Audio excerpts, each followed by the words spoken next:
आज हम स्टडी करेंगे volumetric thermal expansion in solids. इससे पहले हम स्टडी कर चुके हैं linear thermal expansion in solids. अगर सॉलिड्स में लीनियर थर्मल एक्सपेंशन पाई जाती है तो डेफिनेटली इनमें वॉल्यूमेट्रिक थर्मल एक्सपेंशन भी पाई जाती है। जब भी हम किसी सॉलिड को हीटअप करते हैं तो उसकी तीनों डायमेंशंस में इंक्रीज आता है, तीनों डायमेंशन में एक्सपेंशन होती है, इसीलिए हम इसे वॉल्यूमेट्रिक थर्मल एक्सपेंशन कहते हैं। हमारे पास कोई मटेरियल है, ये सब्सटेंस जिसका इनिशियल वॉल्यूम V नॉट है और टेम्परेचर T नॉट। जब हम इसे हीटअप करेंगे, इसको हीटअप करने से इस मटेरियल के या इस सब्सटेंस के एटम्स अपनी मेन पोजीशन पर बैक एंड फोर्थ मूव करना शुरू कर देंगे, जिसकी वजह से इनके पार्टिकल्स के दरमियान का एवरेज डिस्टेंस इंक्रीज करना शुरू कर देता है और इसका एज ए रिजल्ट इसका वॉल्यूम इंक्रीज कर जाता है, जो V नॉट से V और टेम्परेचर यहां पर होता है T। तो ये हमारे पास वॉल्यूम इंक्रीज जब होता है तो इसे हम कहते हैं इसकी वॉल्यूमेट्रिक थर्मल एक्सपेंशन। तो वॉल्यूमेट्रिक थर्मल एक्सपेंशन को हम डिफाइन कर लेते हैं। The increase in the volume of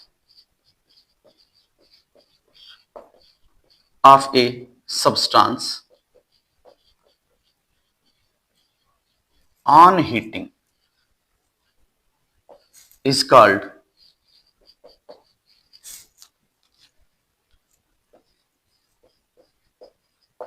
volumetric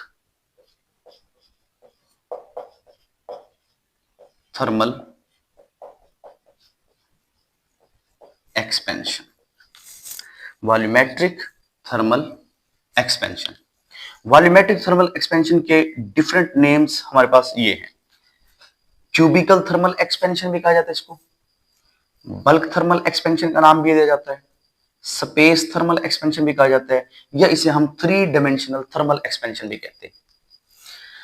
thermal expansion, volumetric thermal expansion भी लीनियर थर्मल एक्सपेंशन की तरह इन तीन फैक्टर्स के ऊपर डिपेंड करती है। Original volume of the material, change in temperature and nature of the material. अगर ओरिजिनल वॉल्यूम, ये हमारे पास एक वॉल्यूम है, अगर ओरिजिनल वॉल्यूम मटेरियल का इससे कुछ ज्यादा ले लें तो चेंज इन वॉल्यूम भी क्या होगा, एक्सपेंशन इन वॉल्यूम भी क्या होगी, ज्यादा होगी, इंक्रीज कर जाएगी। यानी इनिशियल वॉल्यूम इंक्रीज करने से थर्मल एक्सपेंशन भी इंक्रीज कर जाती है। इसी तरह अगर हम चेंज इन टेम्परेचर ज्यादा हो तो चेंज इन टेम्परेचर ज्यादा होने की वजह से thermal expansion, volumetric thermal expansion भी ज्यादा होगी। तो चेंज इन टेम्परेचर भी थर्मल एक्सपेंशन के डायरेक्टली प्रोपोर्शनल है, जिस तरह original volume volumetric thermal expansion के डायरेक्टली प्रोपोर्शनल है। तो हम इसकी कैलकुलेशन देख लेते हैं। तो चेंज इन वॉल्यूम, इस मटेरियल का जो वॉल्यूम चेंज हुआ है वो हमारे पास होगा delta V is equal to actual volume, expansion के बाद का वॉल्यूम यानी actual volume minus initial volume. और इसी तरह change in temperature, T naught से T, ये हमारे पास है change in temperature. Change in temperature is equal to T minus T naught. तो ये जो हमारे पास थर्मल वॉल्यूमेट्रिक थर्मल एक्सपेंशन हुई मटेरियल में, तो ये volumetric thermal expansion is directly proportional to the original volume, original volume के डायरेक्टली प्रोपोर्शनल है। इसी तरह ये थर्मल एक्सपेंशन डायरेक्टली प्रोपोर्शनल है चेंज इन टेम्परेचर के। तो delta V proportional delta T, इसे हम कह देते हैं इक्वेशन नंबर 1 और ये हमारे पास इक्वेशन नंबर 2। दोनों को कंबाइन कर लेते हैं। कंबाइन करने से डेल्टा V प्रोपोर्शनल, कंबाइन कर लेते हैं इसको, V not delta T, equation number 3। In the form of equation, अगर हम इसे इक्वेशन की फॉर्म में लिखें यानी प्रोपोर्शनलिटी साइन को खत्म करें तो यहां पर आएगा हमारे पास constant into V not delta T, और ये कांस्टेंट होता है हमारे पास beta V not delta T। इसे कहते हैं हम, इसे नाम दिया जाता है कोएफिशिएंट ऑफ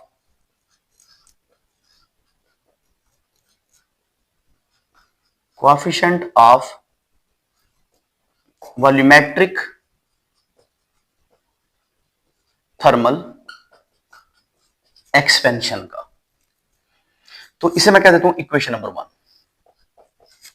अब हम पढ़ चुके हैं चेंज इन वॉल्यूम हमारे पास है v माइनस वी नॉट। अगर मैं इस डेल्टा v की वैल्यू इस इक्वेशन में पुट कर दूं तो ये इक्वेशन हमारे पास बनेगी।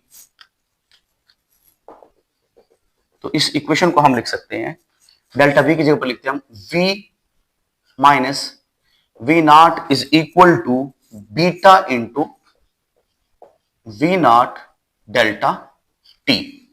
अब ये वी नॉट माइनस का है, दूसरी तरफ जाकर इक्वेशन के दूसरी तरफ जब इसको शिफ्ट करेंगे तो ये प्लस का हो जाएगा। तो v is equal to v naught plus beta v naught delta t. अब ये दो वैल्यू हमारे पास है, एक वी नॉट और एक beta into v naught delta t. इनमें हमारे पास वी नॉट कॉमन बनता है, तो वी नॉट को हम ले लेते हैं कॉमन। तो यहां पे बचेगा 1 और यहां पे plus beta v not common लिया हमने, बाकी क्या बचा डेल्टा टी। तो ये हमारे पास आ गया एक्चुअल वॉल्यूम या वॉल्यूमेट्रिक थर्मल एक्सपेंशन या total volume after the expansion, expansion के बाद का। अगर इस इक्वेशन से हम coefficient of volumetric thermal expansion का फार्मूला निकालना चाहें तो वो भी निकाल सकते हैं। तो वो फार्मूला हमारे पास बनेगा beta is equal to, beta को यहीं रहने दें। अब v naught delta t delta v का डिवाइजर बन जाएगा, तो इसे हम लिखेंगे delta v over v naught into delta t. तो ये हमारे पास आ गया फ्रैक्शनल चेंज इन वॉल्यूम। तो हम coefficient of thermal volumetric thermal expansion को डिफाइन कर सकते हैं, the fractional change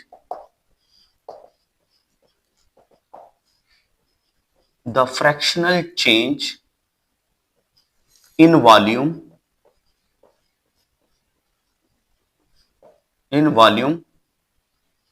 per Kelvin of temperature,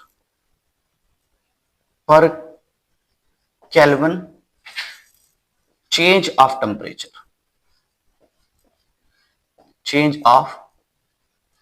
temperature is called, इसे हम कहेंगे coefficient of volumetric thermal expansion, और इसका यूनिट होता है